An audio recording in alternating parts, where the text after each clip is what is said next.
Yeah, good afternoon, traders. This is Kubi. So, coming back in with another video in line with our beginner series of Forex trading. Yeah, so to begin with a few things that we've covered with our last lecture, having talked about the final thing being how to choose a broker. Uh, with that, with the education that we're trying to provide, it's professional content. First off, no one should really convince you that we're out here giving out half-baked information. It's honestly not. This is top-notch content that we 100% trust in. If you get to follow uh, whatever information you're putting out here, you're most definitely going to be in position to change or transform your forex trading journey. Regardless of the fact that you're starting today, you could always go back out there to the videos that you posted before and have something to learn so that you can catch up with this very video. So this is our third video of the series, and I hope you guys enjoy the video. You have your notebooks ready, you have your pen by your side, you're noting down a couple of things uh, such that by the time the lecture is entirely done, you most definitely have gotten something to take back home. Okay? Yeah, so don't forget to open up an account with TBS, Tamam Broker Services, uh, so that you can have something to trade on or practice on, you know, as you go through your learning journey. So, having covered, how to choose a broker, you've now chosen your broker, basing off of the services that you provide, the best spreads, no swaps during overnight trades, all those things. You now get into the real trading. So as you're beginning out to trade, you've got to understand the various trading styles. So in this case, we are saying the beauty of Forex, amongst other things, is that you can do it anywhere, anytime, and you're free to choose your own trading style. If you're the kind of person that wants to hold trades, you could hold them. If you're the kind of person that wants to get in and out of the market, you can proceed with that. So this means that you can trade according to your individual personality, knowledge, and risk tolerance. So the knowledge we're giving out here, the risk tolerance, you'd have to develop that by your own self, basing off of your personality and basing off of the various things that we would have covered down here. Okay, so there are various trading styles as I've explained up here. So one of them being intraday trading. So what's intraday trading? As an intraday trader, you hold positions for a short time from minutes to hours. Make many trades a day and usually enter and close your trades on the same day. So what those guys usually do, they enter in and out of the market like entirely real quick. Those those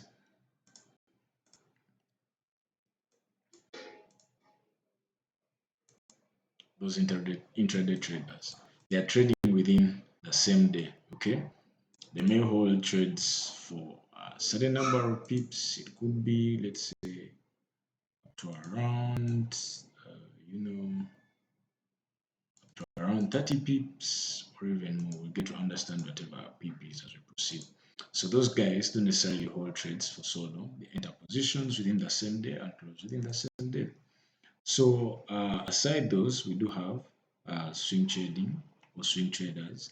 So swing trading is similar to intraday trading, but it has longer trading horizon between hours and a few days. Okay. So what swing traders do, for instance, right now we have this current trade that's running, and it could possibly be pushed out as a swing trade of a sort.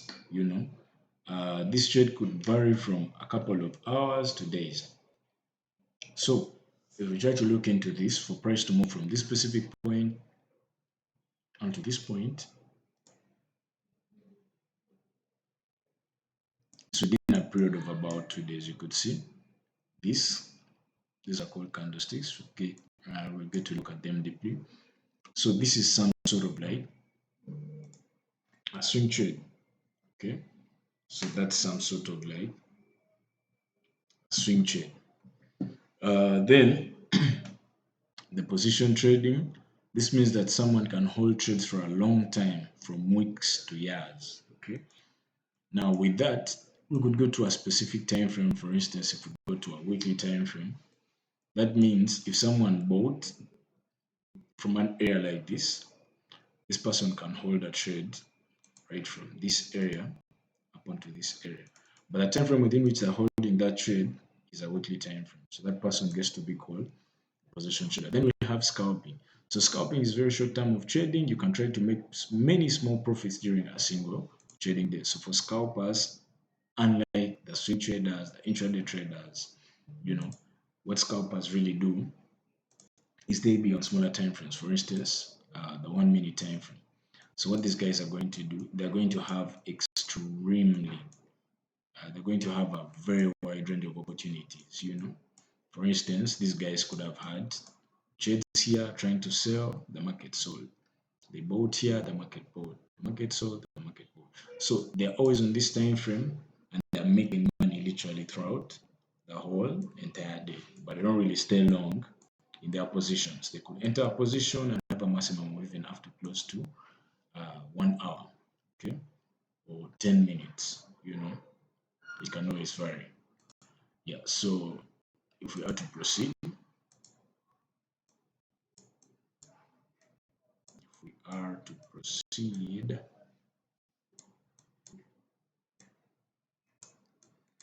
if we are to proceed, so having looked at the various trading styles, we now get to dive into a couple of terms that are commonly used in forex trading. So some of the terms that are used in forex trading, as a trader, you need to be uh, well conversant with most of these terms, and the examples are also given below. So for instance, what is a currency pair? So it is the quotation of one currency unit against another currency unit. You know, when we are dealing with forex trading, we deal in terms of currency pairs. For instance, you can have Euro USD as a pair. So Euro is the quotation of the European currency, and USD is the quotation of the American currency. So with that, you do have a currency pair called Euro USD. So in this case, whatever we have as Euro is a representative of the European economy, and whatever we have of the USD is a representative of the US economy. Okay, in literal sense, that's what does what it does mean. Okay, so we get to proceed. For example, the euro and the US dollar together make up the currency pair Euro USD. I've just said that. The first currency in our case, the euro, is the base currency, and the second, the US dollar, is the good currency. You get it? As you see, we use short forms for currencies. Euro, US dollars is USD, and Japanese yen is JPY. Okay? There's nothing really superficial about that. All you have to understand is that when you are trading, we don't trade as a single currency, but we trade what we call pairs. Okay, you can even have the Euro JPY representing Euro JPY, representing the European economy and the Japanese economy. You understand? Then we could also have another one, USD card. A couple of these examples are already given in our first episodes of the beginner series. So you have USD representing the US economy, and then you have CAD representing the Canadian economy. Okay, so that is the USD CAD. So if you are to proceed, we do have what we call an exchange rate. So what does exchange rate mean? So with the exchange rate,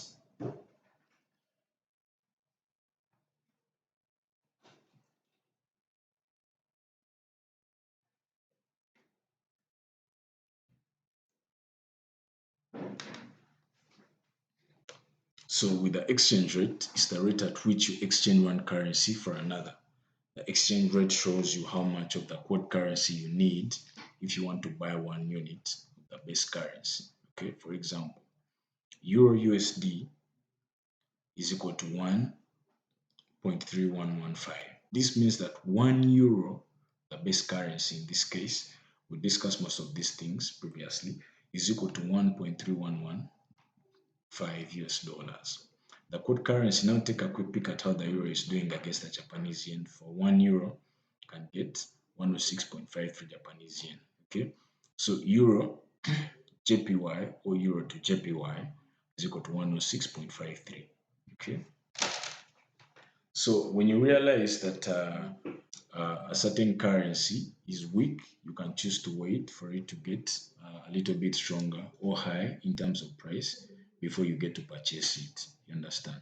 It's just literal sense. Whenever you want to buy a shoe, you wouldn't want to buy that shoe at a very high price. You want to see the price of the shoe uh, being cheaper or falling, then you can proceed to buy. Similarly, if you want to sell, you want for the price of that specific pair of shoe to rise so that you can go and sell it and make a decent profit out of it.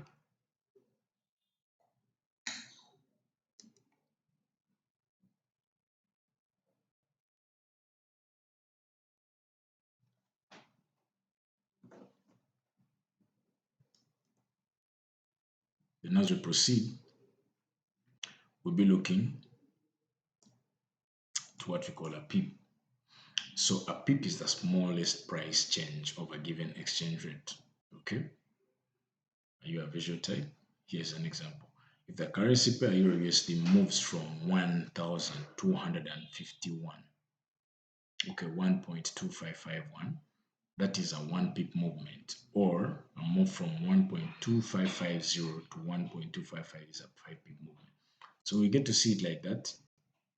At these prices, for instance, we have prices, as you could see, this overall chart or whatever someone call a graph, split against time and price. It's time against price. So this is price. So if you want to see a change, let's say this chart is rising to the upside in a manner like this, and we want to see what amount of move it is. For instance, if we calculate a move from this specific point and to a second point, our second point is going to be this. Okay, so how much has price moved from that point, this very point, and to the second point?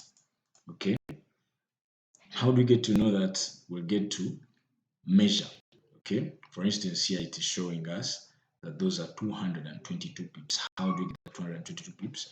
We're going to get 1941,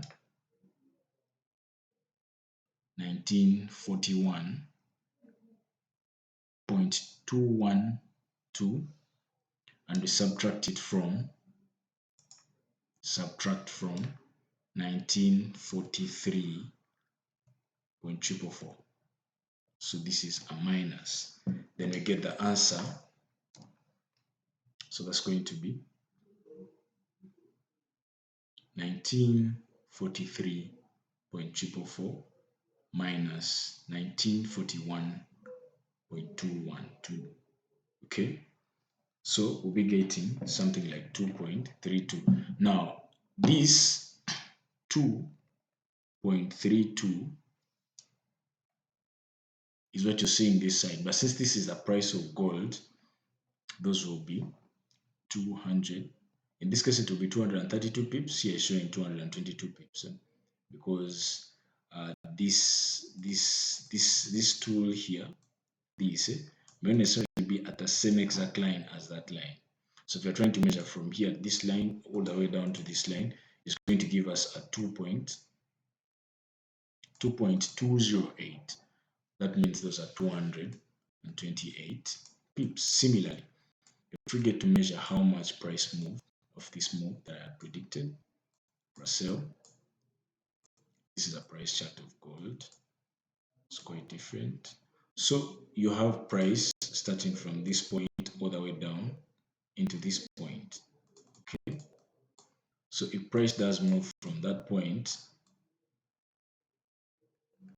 all the way into that point, here it is showing us that it is 8 0.836. So those are 88.3 pips. Okay, we'll be getting to understand them as we proceed. Let me check for another pair that could be quite easy to maybe understand. So we do have this pair again. So this is Euro USD. So if we are to measure the move from this point and to this point, okay, our tool tells us that is about 158 or 59 pips. So if we get the very first value, which is 1.09, so we're going to get 1.0909293 minus 1.7713. Okay, so with this we're going to get an answer, and this answer is going to be 1.09293 minus 1.07713.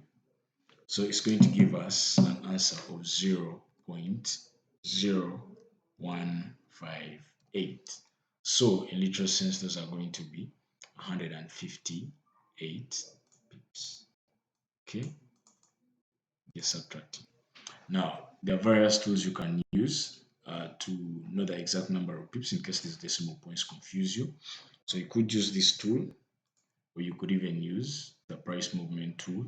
Let's say from a position you expect price to move from.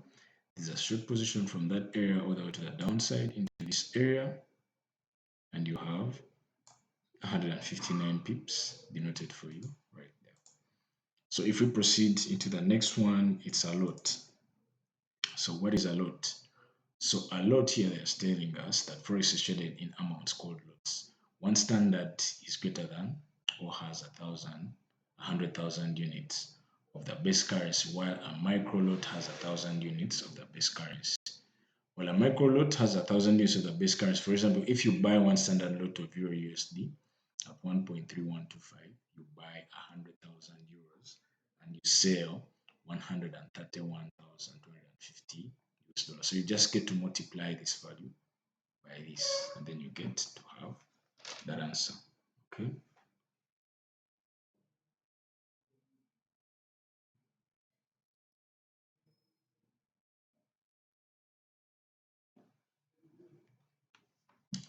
I hope that's clear. So similarly, when you sell one micro, now for the micro, we'll be multiplying by 1,000. So you sell 1,000 euros and you buy 1,312 US dollars. So that's what it means. So in terms of a lot size, one other thing to maybe get to understand when we're talking about lot sizes. Where is that information? Okay. Yeah, we do have this information here, really important.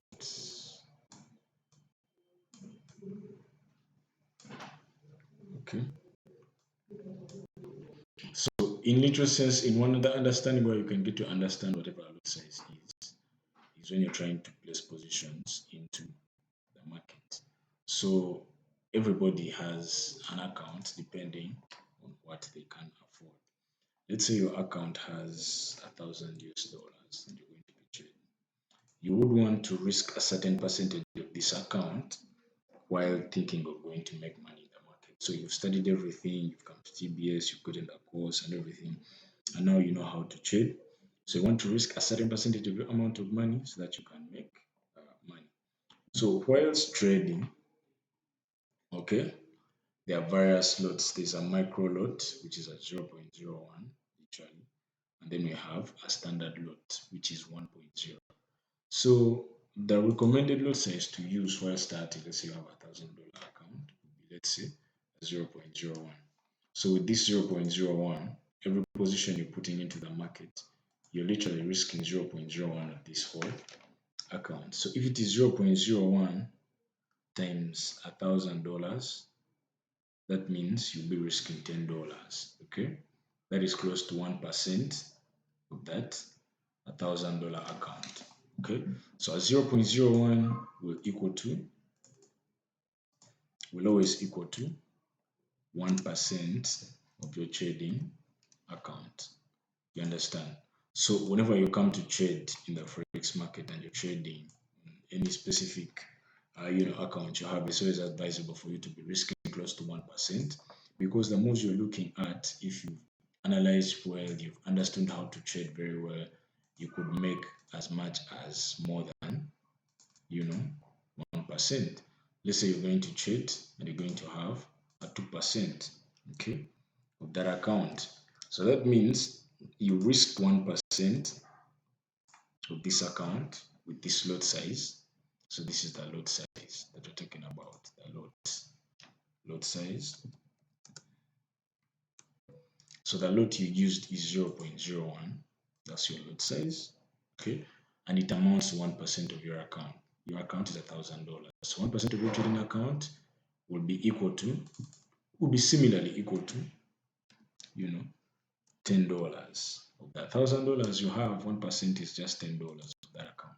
So when you risk 1% with this lot size, you're aiming to make, let's say, 2%. This 2% of your account will equal to close to $20 worth of cash. So you literally just risked $10 and the market was able to reward you with $20.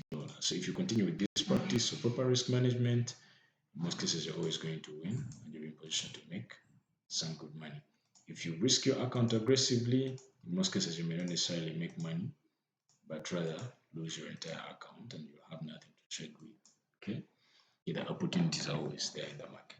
So we proceed with other definitions or things that you need to know within the foreign exchange market. So we have what we call a pip value. So the pip value shows how much one pip is worth, okay, each pip in the market. The pip value changes in parallel with market movement, so it's good to keep an eye on the currency pairs you are trading. So various currency pairs do have different pip values. For instance, the pip value on gold may not necessarily be the same pip value on a pair like USD for, let's say, a similar move. For instance, let's say we had these lows around here, okay, and now price move from these lows all the way to the downside on gold. So how many pips do we have? We could measure and we see that we have close to 68 pips. If we go to a pair like USD, look at the same movement from a specific kind of low, because these pairs are quite almost similar. We get to see that from this area all the way down into this area, we have just about 54 pips. So the pip value in this move is quite higher, quite lower than the pip value in this move. So we come back to the definition. The pip value shows how much one pip is worth. And here we're giving you an example that the pip value changes in parallel with market movement. So it's good to keep an eye on the currency pairs you are trading and how the market changes. Okay. Now let's try to reflect on what you have learned about pips. To benefit from pips and see significant an increase or decrease in profit, you will need to trade larger amounts. Suppose your account currency is USD and you choose to trade one standard of USD JPY. How much is one pip worth? 100,000 on the USD. This is one lot, okay, JPY currency.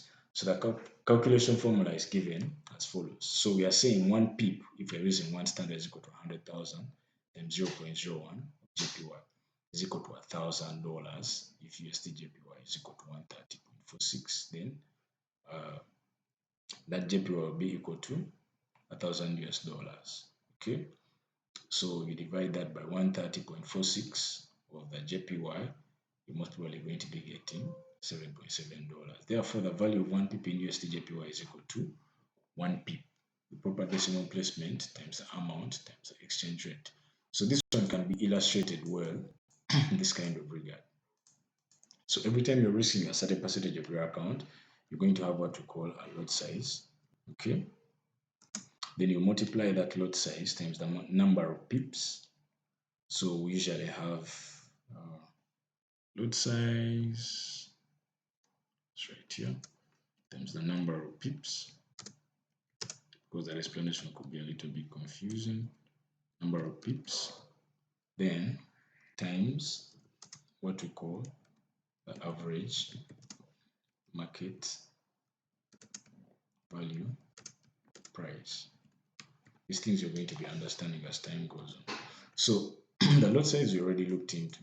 Let's say you have 1% of your trading account, which is 0.01. So it's going to be 0.01, then 0.01 times the number of pips. Let's say that move or price moves like the pips we saw, which is 68, is quite similar. How much money are you going to be making?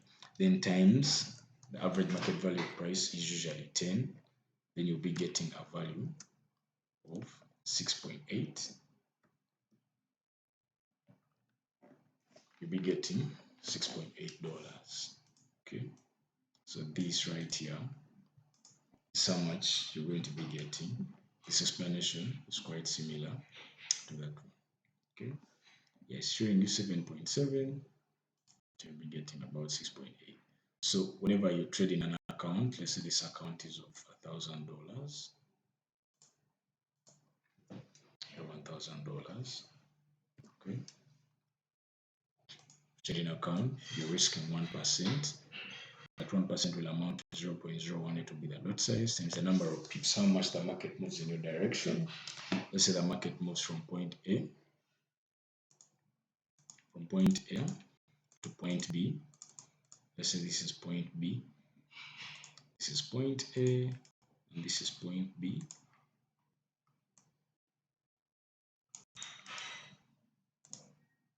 Point A,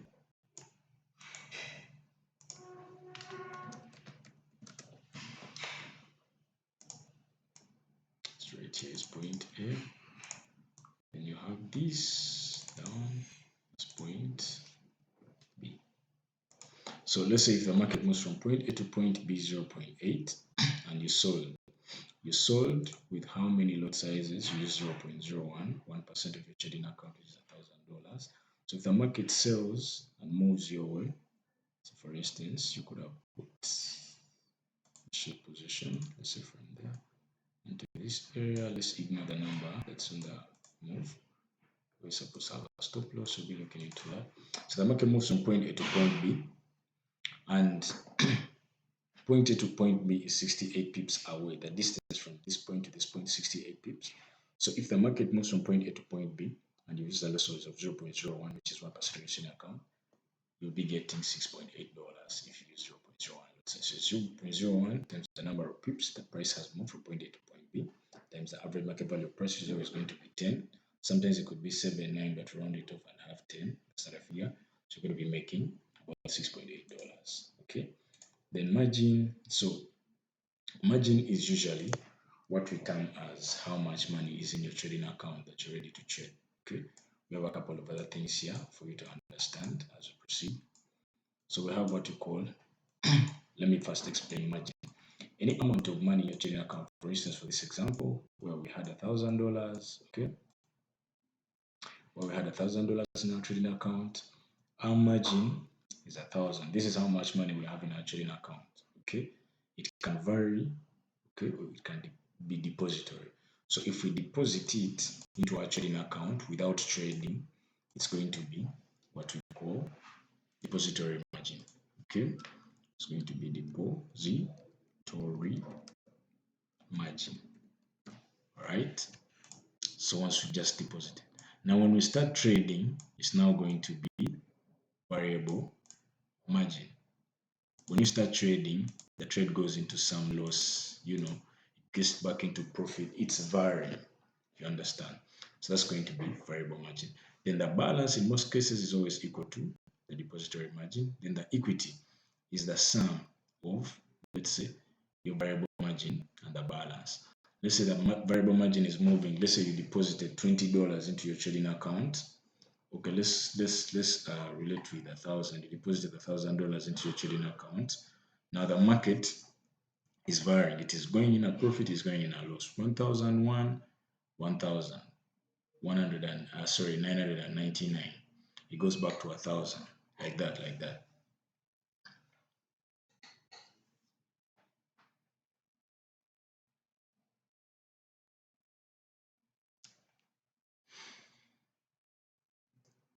So that variability is what we call the variable margin. So you're going to have, let's say, this is your trading account. How it will look like on your MT4. So if this is your trading account, okay. So the account has a balance. We usually have something like balance here. Okay. You have balance. Then you have, let's say now in this case, your balance is going to be $1,000. Okay. Your balance is how much? Is $1,000. Then from the balance, we're going to have what you call the equity. So this would be your equity. So the equity is going to be a total of the variable margin and how much the let's say whenever you're making profit, you're going to be serving something around here on the screen. Let's say you made profit of $45. So this is going to be on the equity. You're going to have this profit that has been made plus the balance, plus or minus the balance. If it is in negative, you subtract off from the balance. If it is in positive, then you're going to be having it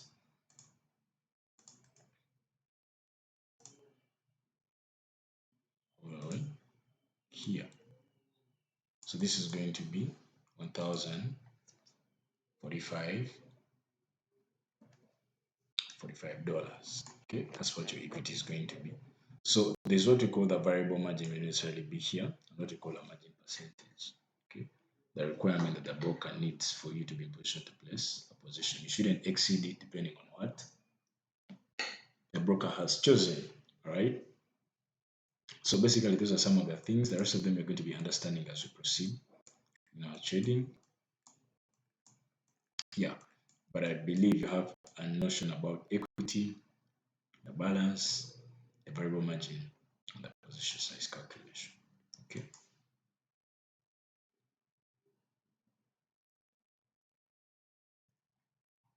So as we proceed, you have to clearly understand that Forex trading is 80% psychology and 20% technicals.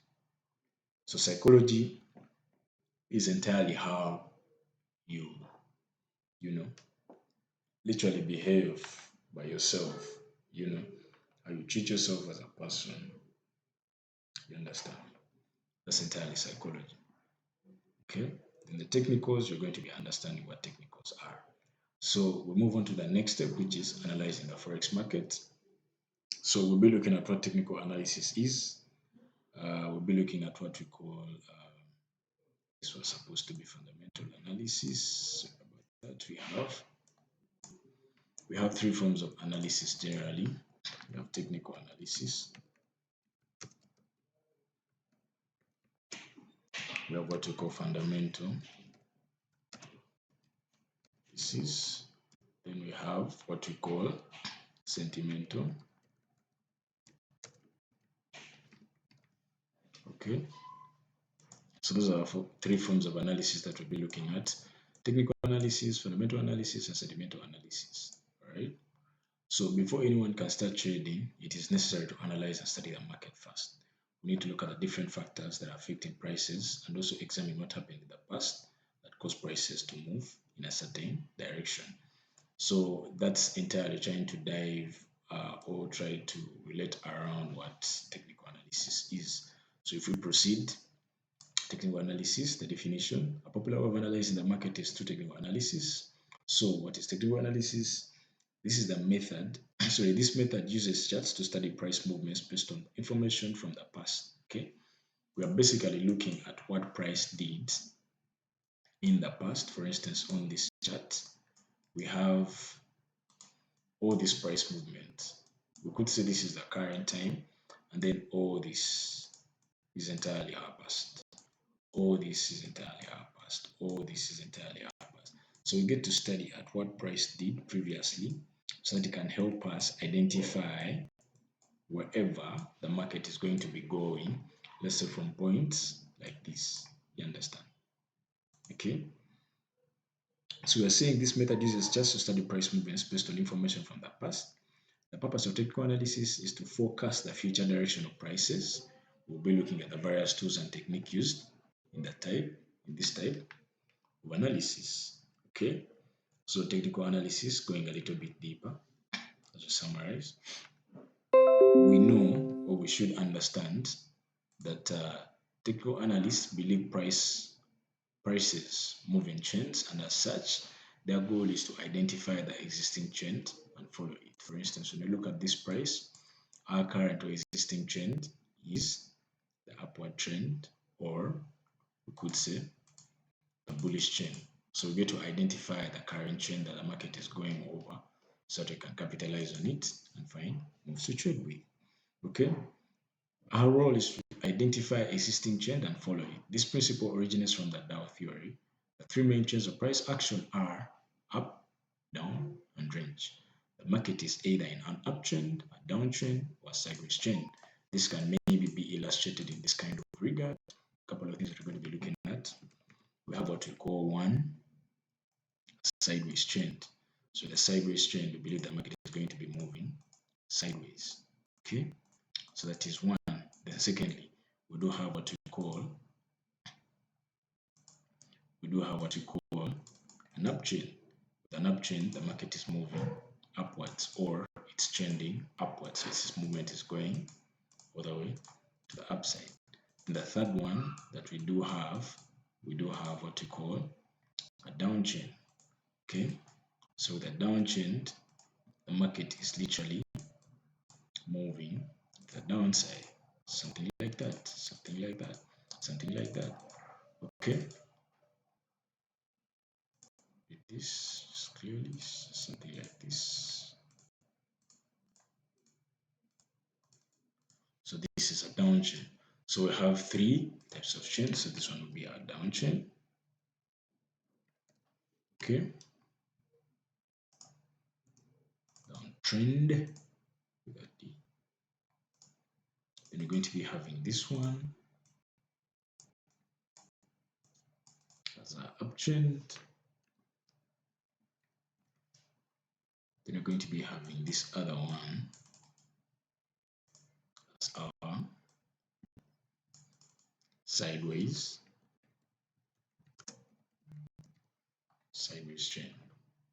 Okay, so we come back out here. So the market is either moving in an uptrend, a downtrend, or a sideways trend, which are illustrated down here. Okay, so we have the uptrend, the downtrend, and we do have the sideways trend. Okay, so when we come back in our next video, we'll be looking at the types of charts. For instance, we do have a bar chart, we have a line chart, and we do have a candlestick chart. But as of now, you guys can go back and try to reminisce on the things that we've covered in this lecture. We've looked at trading styles. Okay, we came and looked at terms used in the foreign exchange market or terms commonly used in forex trading. You've got to understand them. These are some of those. Then we've got to understand that trading is 80% psychology, 20% technical. So the 20% of the technicals are going to be looking at, but that doesn't necessarily mean they may look like the biggest part of trading, but they're just skill set that you have to grasp. And once you grasp it, you need to know and understand how you're going to be composing yourself so that you can be positioned to make money. So as we are proceeding right now, we are kind of like diving into the basics, finalizing a little bit of the basics, and now getting to understand how to now get into the live market as we really should. So we looked over technical analysis,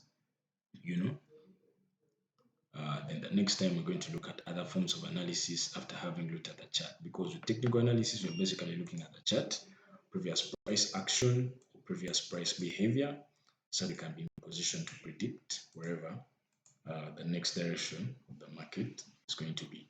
And with that, guys, I would like to say you have a great evening and see you in the next video.